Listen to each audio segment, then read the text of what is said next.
அல்லாஹ்விற்காக முஃமின்களை நீங்கள் நேசித்தால் அல்லாஹ் உங்களை நேசிப்பான். ரசூலுல்லாஹி ஸல்லல்லாஹு அலைஹி வஸல்லம் அவர்கள் சொன்னார்கள், இந்த 3 தன்மைகள் யாரிடத்தில் இருக்கிறதோ அவர்கள் ஈமானுடைய சுவையை சுவைப்பார்கள். அதில் ஒரு தன்மை, ஒருவரை நேசித்தால் அது யாராக இருந்தாலும், உங்கள் தந்தை, உங்களுடைய தாய், உங்களுடைய மனைவி, உங்களுடைய குழந்தைகள், உன் சகோதரன், உன் தோழன், உன் நண்பன், உன் சமூகத்தில் இருக்கக்கூடியவர்கள் அல்லது அல்லாஹ்விற்காக இருக்கக்கூடியவர்கள் யாரை நீங்கள் நேசித்தாலும் அல்லாஹ்விற்காக நேசித்தால் அவர்கள் ஈமானுடைய சுவையை சுவைப்பார்கள் என்று அல்லாஹ்வுடைய தூதர் ஸல்லல்லாஹு அலைஹி வஸல்லம் சொன்னார்கள். அல்லாஹ்வுடைய தூதர் ஸல்லல்லாஹு அலைஹி வஸல்லம் சொன்னார்கள், அல்லாஹ் நாளை மறுமையில் அர்ஷின் நிழலை கொடுப்பான். சூரியன் ஒரு மைல் தூரத்தில் இருக்கும்போது நரகம் 70,000 கடிவாளங்களோடு, ஒவ்வொரு கடிவாளத்திற்கும் 70,000 மலக்குகளோடு நரகம் இழுத்துக் கொண்டு வரப்படும் போது அல்லாஹ் அழைத்து சொல்லுவான், இன்றைய தினம் எனக்கு நிழல் அளிக்கப்படுகிறது. யாருக்கு? எனக்காக நேசித்தவர்களுக்கு, எனக்காக நேசம் கொண்டவர்களுக்கு.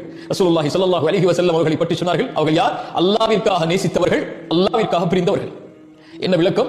அல்லாஹ்விற்காக ஒருவரை நேசித்தால், கேளுங்கள், அல்லாஹ்விற்காக ஒருவரை நேசித்தால் அவர்கள் அல்லாஹ்விற்காக பிரிவார்கள் என்றால் உலகத்தில் அல்ல, அவர்கள் இந்த உலக வாழ்வில் ஒரு சிறிய பிரிக்கும், அது மரணம். மீண்டும் அவர்களை ஒன்று சேர்ப்பான் அல்லாஹ். எங்கே? அர்ஷின் நிழலில். அந்த பிரிவு குறுகிய கால பிரிவு தான்.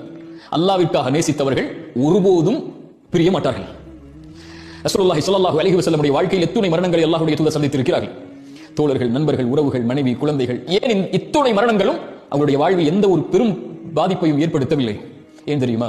அவர்களுக்கு தெரியும், இந்த உலக வாழ்வு ஒரு தற்காலிக வாழ்வுதான். நாம் மரணித்து விட்டால் அல்லாஹ்விற்காக நேசித்திருக்கிறோம், அல்லாஹ் அவர்களை நம்மை நாளை மறுமையில் ஒன்று சேர்ப்பான், அதுதான் நிரந்தரமான வாழ்க்கை என்று. உங்கள் தாயை நீங்கள் அல்லாஹ்விற்காக நேசித்தவர்கள் இந்த உலக வாழ்விலிருந்து பிரிந்து மரணித்திருந்தால் கவலை கொள்ளாதீர்கள், இது தற்காலிக பிரிவு. உங்களுடைய தாயை மறுமையில் நீங்கள் பார்ப்பீர்கள், அல்லாஹ் உங்களை அரிசி நிலையில் ஒன்று சேர்ப்பான். உங்கள் கணவனை நீங்கள் பிரிந்திருந்தால், பிள்ளையை பிரிந்திருந்தால், உங்கள் மனைவியை பிரிந்திருந்தால், உங்கள் சகோதரனை, நண்பனை, தோழர்களை, அல்லாஹ்விற்காக நேசித்த யாரை நீங்கள் பிரிந்திருந்தாலும் கவலை கொள்ளாதீர்கள், இது பிரிவு, தற்காலிக பிரிவு. அல்லாஹ்விற்காக நேசித்தவர்களை அல்லாஹ் நாளை மறுமையில் ஒன்று சேர்ப்பான்.